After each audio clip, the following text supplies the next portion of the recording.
Hello বন্ধুরা, welcome to my channel. সকলে কেমন আছো? আশা করি খুব ভালো আছো। আবার একটা নতুন ব্লগে সকলকে স্বাগত জানাই।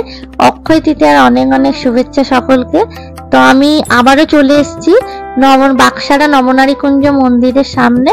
তো দেখতে পাচ্ছ, এটা হচ্ছে বাক্সারার নতুন নবনারী কুঞ্জ মন্দির।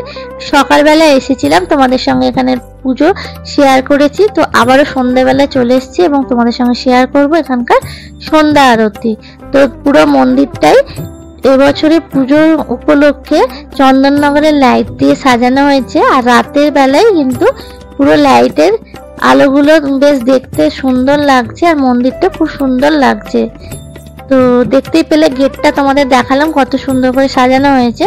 সকালবেলা দেখাতে পারিনি, তোমাদের বলেছিলাম বৃষ্টি পড়ছিল সেই কারণে। তো এখন দেখো, তোমাদেরকে ভেতরে নিয়ে যাই আর কিরকম কি লাইট দিয়ে সাজানো হয়েছে সেটাও শেয়ার করব। সমস্ত ঠাকুর আরো একবার দর্শন করাবো আর সন্ধ্যা আরতিটাও দেখাবো। তো তার জন্য ভিডিওটা স্কিপ না করে দেখতে থাকো, আশা করি তোমাদের ভালো লাগবে। মন্দিরের ভেতর ঢুকে প্রথমেই বাঁ সাইডে একটা ছোট মন্দির আছে, আর সেখানে ঢুকলেই তোমরা দেখতে পাবে এখানে ধর্মরাজ ঠাকুর আছে, সাবিত্রী, সত্যবান এবং নারায়ণ আছে।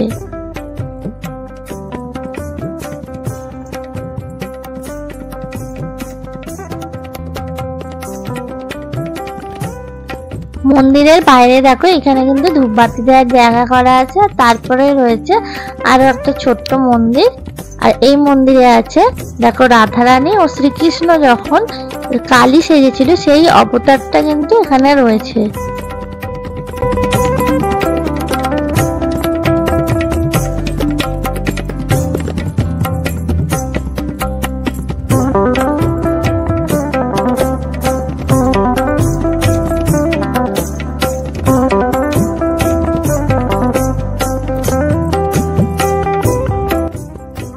এরপরে রয়েছে আরো একটা মন্দির, আর তার মধ্যে রয়েছে প্রচুর ঠাকুর।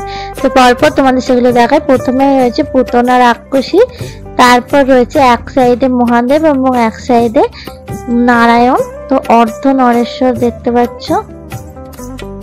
আর তারপরে আছে বকাসুর বধ।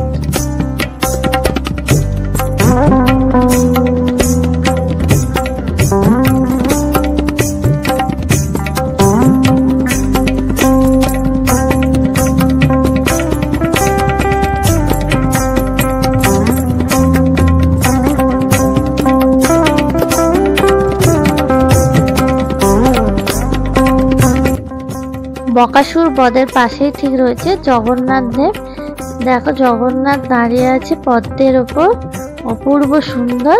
আর তার পাশেই রয়েছে ষড়ভুজ, এগুলো কৃষ্ণের এক একটা অবতার।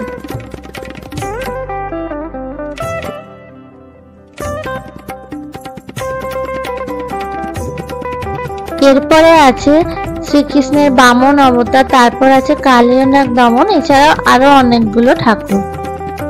তো তোমাদের পরপর দেখিয়ে দিচ্ছি, দেখে নাও।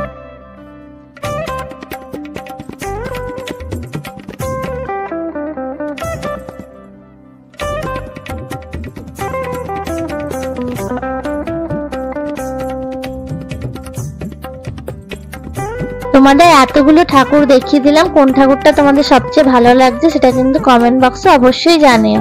আর এই দেখো, তোমাদের আগে সকালে দেখিয়েছিলাম এখানটা চালা করা আছে, আর তার নিচেই কিন্তু প্রচুর ভক্তগণ এসছেন সন্ধ্যা আরতি দেখতে এবং ঠাকুরের দর্শন করতে।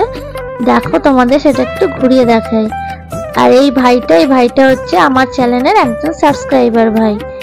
তো চলো, মন্দিরে একদম ভিতরে চলে এসেছি আর তোমাদেরকে দেখাচ্ছি। এখানে পুজো চলছে, কিন্তু সন্ধ্যের পুজো শুরু হয়ে গেছে।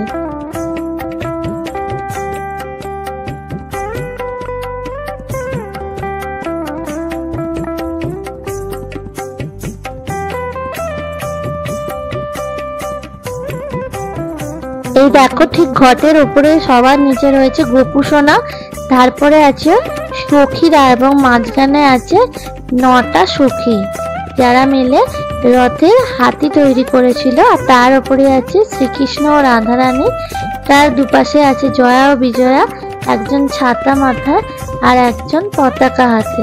আর তার উপর রয়েছে দুপাশে দুটো জগদ্ধাত্রী, তারও উপরে রয়েছে মহাদেব ও ভারত মাতা।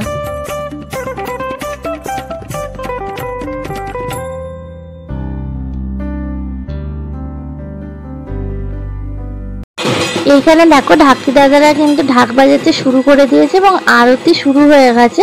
তো পুরো আরতিটা তোমাদের সঙ্গে শেয়ার করছি, আশা করি তোমাদের ভালো লাগবে, তো দেখতে থাকো। আরতির মাঝখানে তোমাদের জানিয়ে দিই, এই ঠাকুরটা কিন্তু 4 মাস থাকবে আর প্রত্যেক দিনই এখানে নিত্য পুজো চলবে। তো তোমরা যারা যারা আজকে আসতে পারোনি তারা যদি আসতে চাও তাহলে ট্রেনে করে সাঁতরাগাছি স্টেশনে নেবে, ওখান থেকে টোটো করে চলে আসতে পারো। আর যদি কেউ বাস রুটে আসো তাহলে বেলেপোল, জানাগেট বা বেতরে নেমে ওখান থেকেও টোটো করে চলে আসতে পারো বাক্সারা নতুন নবনারীকুঞ্জ মন্দিরে।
দেখো আরতি প্রায় শেষের দিকে, তো তোমাদের কেমন লাগছে অবশ্যই কিন্তু কমেন্ট বক্সে কমেন্ট করতে ভুলো না।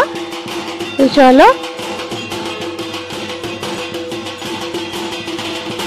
দেখো সন্ধ্যের পুজো শেষ হয়ে গেল, আরতিও শেষ। তো আমি এখান থেকে বেরিয়ে যাচ্ছি, আবার দেখাবে নেক্সট ভিডিও।